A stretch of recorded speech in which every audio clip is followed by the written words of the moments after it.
अस्सलामुअलैकुम बच्चों। जनाब Babubhai Sopariwala girls primary school home learning कक्षा 7 विषय हिंदी पाठ 6 डॉक्टर विक्रम साराभाई। बच्चों, स्वाध्याय पोथी कार्य हम कर रहे थे। इसमें हमने 1 से 4 प्रश्नों की समझूती ले ली है। रिक्त स्थानों की पूर्ति, विकल्प, अधूरे वाक्यांश चुनकर लिखिए और प्रश्नों का एक एक वाक्य में उत्तर लिखिए। बच्चा, आज हम देखेंगे प्रश्न 5। प्रश्नों के सविस्तार उत्तर लिखिए। हमारा पहला प्रश्न है कि डॉक्टर विक्रम साराभाई ने अहमदाबाद में किन किन संस्थानों की स्थापना की। बच्चों, जवाब लिखेंगे। डॉक्टर विक्रम साराभाई ने सन 1947 में अहमदाबाद में भौतिक अनुसंधान प्रयोगशाला की स्थापना की। भौतिक अनुसंधान प्रयोगशाला की स्थापना की। अहमदाबाद में ही उन्होंने टेक्सटाइल इंडस्ट्रीज रिसर्च एसोसिएशन की आधारशिला रखी। डॉक्टर विक्रम साराभाई के ही प्रयासों से अहमदाबाद में लोक विज्ञान केंद्र एवं नेहरू विकास संस्थान की स्थापना हुई। डॉक्टर विक्रम साराभाई ने पहले तो भौतिक अनुसंधान प्रयोगशाला की स्थापना की 1947 में। फिर उन्होंने अहमदाबाद में ही टेक्सटाइल इंडस्ट्रीज रिसर्च एसोसिएशन की आधारशिला भी, मतलब कि वहाँ पर उन्होंने यह मिल भी बनाई, उसकी स्थापना की। और फिर अंत में उन्होंने उनके ही प्रयासों से लोक विज्ञान केंद्र और नेहरू विकास संस्थान की भी स्थापना अहमदाबाद में की। आगे देखते हैं दूसरा प्रश्न। डॉक्टर भाभा की मृत्यु के बाद डॉक्टर विक्रम साराभाई को कौन सी जिम्मेदारी सौंपी गई। डॉक्टर भाभा की मृत्यु के बाद परमाणु ऊर्जा संस्थान का उत्तरदायित्व डॉक्टर विक्रम साराभाई को सौंपा गया। उन्होंने भारतीय अनुसंधान केंद्र का गठन किया, मतलब कि उन्हें भारतीय अनुसंधान केंद्र में भी उन्हें सदस्य बनाया गया। वहाँ का भी उन्होंने निरीक्षण संभाला और उन्होंने वहाँ पर इस केंद्र की जो गतिविधियाँ भी आगे बढ़ाई, मतलब कि उसका कार्य भी आगे बढ़ाया। आज हमारे देश में दूरसंचार, दूरदर्शन और मौसम विज्ञान जैसे से संबंधित अनेक उपग्रह डॉक्टर विक्रम साराभाई के सफल प्रयासों के परिणाम थे। मतलब कि डॉक्टर भाभा की मृत्यु के बाद जो परमाणु ऊर्जा संस्थान थी उसका उत्तरदायित्व किसे मिला? डॉक्टर विक्रम साराभाई को। फिर उन्होंने एक भारतीय अनुसंधान केंद्र का गठन किया था, तो वहाँ पर भी उन्होंने कार्यरत वो हुए थे। फिर आज हमारे देश में हम देखते हैं दूरदर्शन, मौसम विज्ञान के जो हमें सूचनाएं, जो समाचार मिलते हैं, जो उसके लिए जो उपग्रह अवकाश में स्थापित किए गए हैं, वो किसके प्रयासों का परिणाम है? डॉक्टर विक्रम साराभाई के प्रयासों का ही परिणाम है। अगला प्रश्न है, डॉक्टर विक्रम साराभाई को किन किन पुरस्कारों से सम्मानित किया गया। जवाब लिखेंगे कि डॉक्टर विक्रम साराभाई ने अपना संपूर्ण जीवन भारत और विज्ञान के विकास के लिए समर्पित कर दिया। भारत के विकास में उत्कृष्ट योगदान के लिए उन्हें कई राष्ट्रीय और अंतर्राष्ट्रीय सम्मान प्राप्त हुए। सन 1962 में उन्हें डॉक्टर शांति स्वरूप भटनागर पुरस्कार प्रदान किया गया। भारत सरकार ने सन 1966 में पद्म भूषण और सन 1972 में मरणोत्तर पद्म भूषण अलंकरण से उन्हें सम्मानित किया गया। बच्चों, मैंने आप लोगों को बताया था कि डॉक्टर विक्रम साराभाई ने अपना संपूर्ण जीवन भारत और विज्ञान के विकास में समर्पित कर दिया था, और उसी वजह से जब भारत का विकास हुआ था, उनका योगदान जो था इसमें, तो उन्हें कई अंतर्राष्ट्रीय और राष्ट्रीय जो पुरस्कार थे वो दिए गए थे।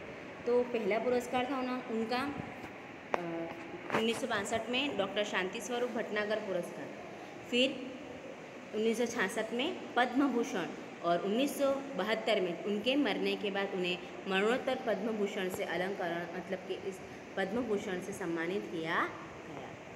अगला प्रश्न है कि डॉक्टर विक्रम साराभाई ने अपना जीवन में कौन कौन से पद सुशोभित किए थे, मतलब कि उन्हें कौन कौन से पद पे सदस्य बनाया गया था। बराबर ना, चलो देखते हैं हम। डॉक्टर विक्रम साराभाई सन 1961 में परमाणु ऊर्जा आयोग के सदस्य बने। कहाँ के? परमाणु ऊर्जा आयोग के सदस्य बने। भारतीय अनुसंधान केंद्र के पहले अध्यक्ष विक्रम साराभाई ही थे। कौन था? डॉक्टर विक्रम साराभाई पहले अध्यक्ष थे। फिर सन 1968 में उन्हें संयुक्त राष्ट्र संघ में यूनेस्को के विज्ञान विभाग के उपाध्यक्ष बने थे। कब? सन 1968 में भी वो संयुक्त राष्ट्र संघ यूनेस्को में जो स्थापित है, वहाँ के विज्ञान विभाग में भी वो अध्यक्ष बनाए गए। फिर 1970 में वे वियना शांति अंतर्राष्ट्रीय अणुमंच के 14वीं परिषद के प्रमुख बनाए गए, और 1971 में वे संयुक्त राष्ट्र परिषद के उपाध्यक्ष भी नियुक्त हुए। बाद में उन्हें इसी परिषद के विज्ञान विभाग का अध्यक्ष बनाया गया। जहाँ पर वो परिषद के प्रमुख बने थे, उसी संयुक्त राष्ट्र परिषद में उन्हें उपाध्यक्ष के रूप में नियुक्त किया गया और फिर वहाँ पर ही उन्हें इसी विज्ञान विभाग का अध्यक्ष बनाया गया। अगला प्रश्न है, डॉक्टर विक्रम साराभाई ने खुद अपने नाम क्यों चिट्ठियाँ लिखी होगी? बच्चों, ये उनका बचपन का एक किस्सा है। बचपन की एक बात है कि जब डॉक्टर विक्रम साराभाई उनके पिताजी के साथ शिमला गए थे, उनके परिवार के साथ। उनके पिताजी थे वो नामचीन थे, मतलब कि बहुत बड़े प्रतिष्ठित उद्योगपति थे। तो वो जब वहाँ गए, पहले तो फ़ोन का ज़माना नहीं था कि लोग फ़ोन पर ही हालचाल पूछ लेते या मिलने आ जाते। तो लोग इतने बड़े व्यक्ति के साथ मिलने के लिए पत्र व्यवहार करते थे। तो जब वहाँ पर वो गए थे तो उनके पिताजी को कई पत्र आते थे लोगों के, बराबर नहीं, वो इतने नामचीन इतने बड़े व्यक्ति थे। तो फिर तो डॉक्टर विक्रम साराभाई ने यह चीज़ देखी तो उन्हें उत्सुकता हुई कि मेरे नाम क्यों नहीं पत्र आते। तो उन्होंने अपने पिताजी के नाम के जो पत्र के लिफाफे थे उन पर अपना नाम और पता लिख दिया और उन्हें खुद ही डाकघर में नाक आए और वो पत्र उनके वापस उनके घर में उनके नाम पर आने लगे। किसके नाम पर? डॉक्टर विक्रम साराभाई के नाम पर। जब पिताजी को यह बात पता चली तो उन्होंने सोचा कि क्यों ना इस बारे में जाने कि डॉक्टर विक्रम ने बालक विक्रम ने ऐसा क्यों किया। तो उन्हें जब पता चला कि वह इस बात से यह बात थी कि उन्हें उनके पिताजी के नाम पत्र आते थे, उनके नाम पर नहीं आते थे। तो वह अपने नाम पर पत्र आए, इसके लिए डाकघर में पत्र जाके डाल आते थे, लिफाफे डाल आते थे अपने नाम और पता लिखकर। तो यह बात जानकर उन्हें बहुत खुशी हुई थी उन्हें कि मेरा पुत्र बहुत होशियार है। तो इस घटना वो उनके भविष्य में महान व्यक्ति बनने की एक सूचक थी। हम लिखेंगे डॉक्टर विक्रम साराभाई 5-6 वर्ष के थे तब उन्होंने देखा कि उनके पिता के नाम रोज़ बहुत सारे पत्र आते हैं। उन्होंने सोचा कितना अच्छा हो अगर मेरे नाम भी अनेक पत्र आएँ, परंतु उनके नाम पत्र कैसे आते हैं? बालक विक्रम को पता था कि उनके नाम पत्र आने वाले नहीं हैं। तब उन्होंने खुद ही पिताजी के नाम आए कई लिफाफों पर अपना नाम लिखा और वे लिफाफों को डाकघर में डाल आए। इस तरह उनके नाम पर भी अनेक चिट्ठियाँ आने लगी। यह घटना भविष्य में उनके महान व्यक्ति बनने की सूचक थी। प्रश्न 6, कोष्टक में दिए गए शब्दों को उचित क्रम में लिखकर अर्थपूर्ण वाक्य बनाइए। ये शब्द है, इसके अनुसार मैंने वाक्य बनाए हैं। पहला वाक्य है कि भारतीय अनुसंधान केंद्र का गठन किया। भारतीय अनुसंधान केंद्र का गठन किया।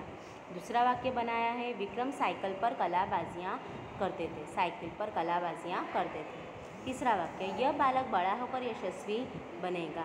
यह बालक बड़ा होकर यशस्वी बनेगा। चौथा, डॉक्टर विक्रम ने भारत के विकास में उत्कृष्ट योगदान किया। डॉक्टर विक्रम ने भारत के विकास में उत्कृष्ट योगदान किया। पाँचवां, उनके प्रयासों से अहमदाबाद में लोक विज्ञान केंद्र की स्थापना हुई। उनके प्रयासों से अहमदाबाद में लोक विज्ञान केंद्र की स्थापना हुई। अगला प्रश्न है शब्दों के वचन बदलिए।